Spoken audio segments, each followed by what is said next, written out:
तो ठीक नहीं है बात। वासनाओं को मत पालो ध्यान में, खून में वासनाओं को मत पालो ध्यान में। बीज खून के अंदर किस वासना का होगा तो वो ही फलित होगा। कैसे फलित होगा? मैंने कहीं एक बात बोल दी कि ध्यान करने से, आज हर जगह कहते हैं कि ध्यान करो ध्यान करो, ध्यान में एक बावड़े हो रहे हैं लोग।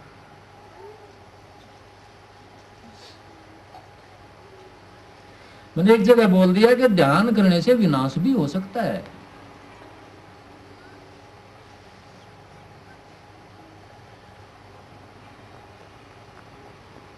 तो कान खड़े हो गए, तो कहने लगे जी ऐसी गलत बात नहीं बोलना।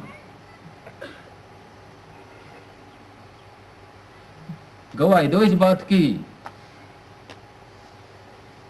सारे गुरु कहने लग रहे हैं ध्यान करो ध्यान करो, और आप कहते हैं नाश भी हो सकता है।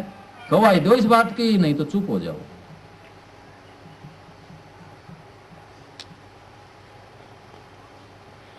मैं आमतौर पर बोलता नहीं, किसी का विश्वास नहीं तोड़ता, लेकिन जवाब देना पड़ा।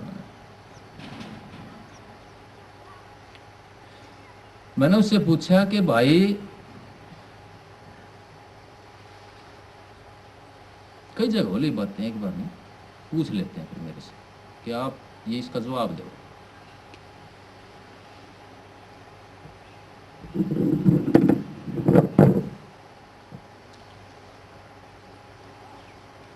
मैंने उससे पूछा कि एक प्रश्न का उत्तर दे कि महाभारत से बड़ा तो विनाश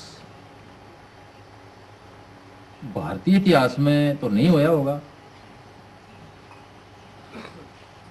तो वो कहने लगा नहीं जी, सबसे बड़ा युद्ध, सबसे बड़ी लड़ाई इसी को माना जाता है। फिर जो रिकॉर्डेड हिस्ट्री है उसके अंदर सिकंदर का युद्ध माना जाता है। फिर विश्व के युद्ध आते हैं, पहला और दूसरा।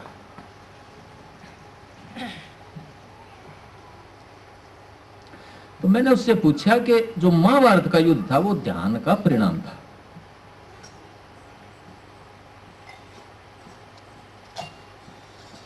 अगर इस बात का जवाब नहीं दूंगा तो तुम भी बुद्धि पकड़ोगे मेरी।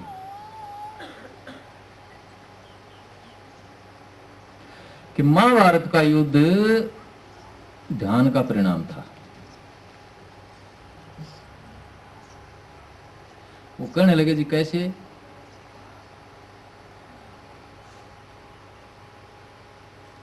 तो मैं कहा एक प्रश्न का और जवाब दे दो। जब कोई ऋषि जिसकी चेतना बहुत ऊंची गई हो, जिसकी आत्मा की झूल बहुत ऊंची चढ़ी हुई हो, आत्मा की ताकत बहुत मजबूत हो, और वो समाज में आकर के काम वासना में आता है और औलाद पैदा करता है, तो वो कैसी बात है? वो कहने लगा जी तो जुल्म है कि महात्मा जो जंगलों में रहता हो, आत्मा की प्राप्ति परमात्मा की प्राप्ति हो ली हो, और फिर आकर के संसार में औलाद पैदा करता है, तो इससे बड़ी आसक्ति और इससे बड़ा विनाश, क्योंकि वो ताकत जो उन आदमी के अंदर जो उतर के आएगी वासना के द्वारा, जो शरीर धारण करके औलाद आएगी, वो तबाही मचाएगी।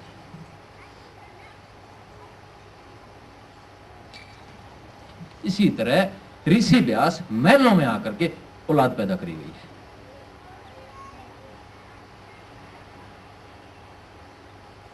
सत्यवती के पुत्र थे ऋषि व्यास, शादी से पहले की औलाद थे। सारा महाभारत का इतिहास यह कहता है उस टाइम अगर वहां विनाश नहीं होगा तो क्या होगा?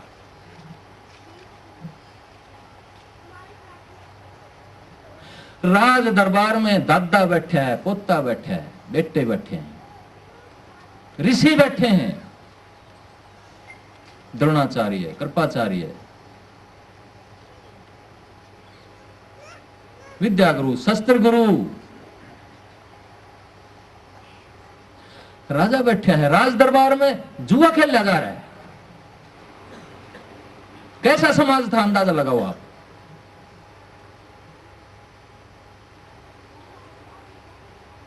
उस जुए में औरत को चढ़ाया जा रहा है, कैसा समाज था अंदाजा लगाओ आप।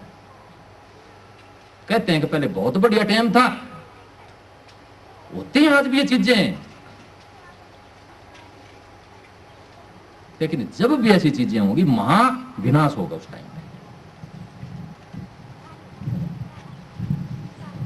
भरे दरबार में औरत को नंगी किया जा रहा है, कैसा समाज था उस वक्त का। वो समाज और शांति ऐसे समाज में भूल जाइए। अनेकों उदाहरण ऐसे हैं कि अनेकों योद्धा ऐसे थे जिनकी उत्पत्ति पति के द्वारा नहीं हुई, कहीं और तरीकों से हुई है। शादी के बाद नहीं हुई, शादी से पहले हुई है। वो राजा हैं, वो योद्धा हैं, वो दानवीर हैं।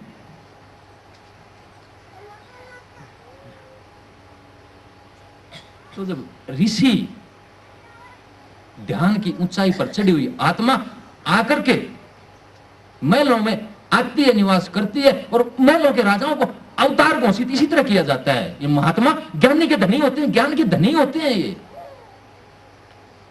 किसी को भी अवतार सिद्ध कर सकते हैं। ये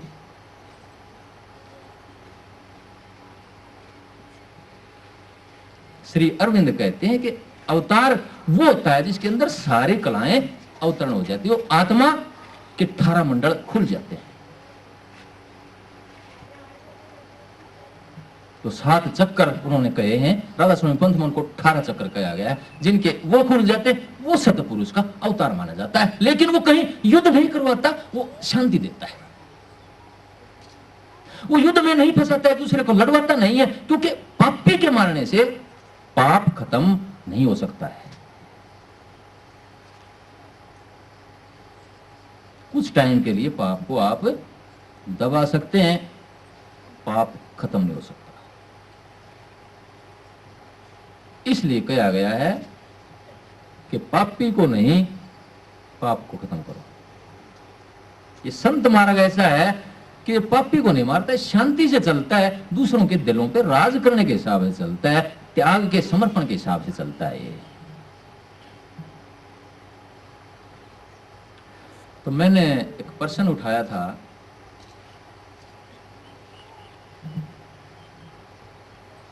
महात्मा वाली मिसाल देकर के,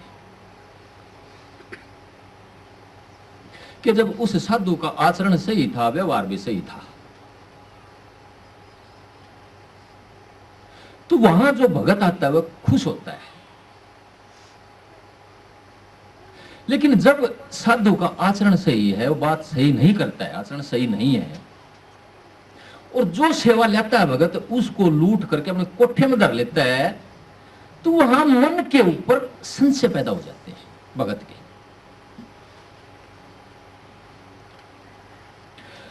और मन का संशय मतलब अभाव, अभाव आ गया। अगर मेरे सदगुरु कहते थे, ये कृष्णा बैठी है बहन, कि सबसे बड़ा दुश्मन भगत का क्या है? अभाव। अगर हमारा विचार, हमारा आचरण, हमारा व्यवहार आपके दिल के ऊपर संशय पैदा करता है, अभाव पैदा करता है, तो हम दुश्मन है आपके, आप आत्मा में जा ही नहीं सकते, क्योंकि हमारे करने की वजह से आपके अंदर अभाव पैदा हुआ। और अभाव एक मैल है आत्मा के ऊपर। जब तक संशय रहेगा, आप प्रकाश, आप नूर, आप नाद के नजदीक नहीं जा सकते। मैं कहता हूं,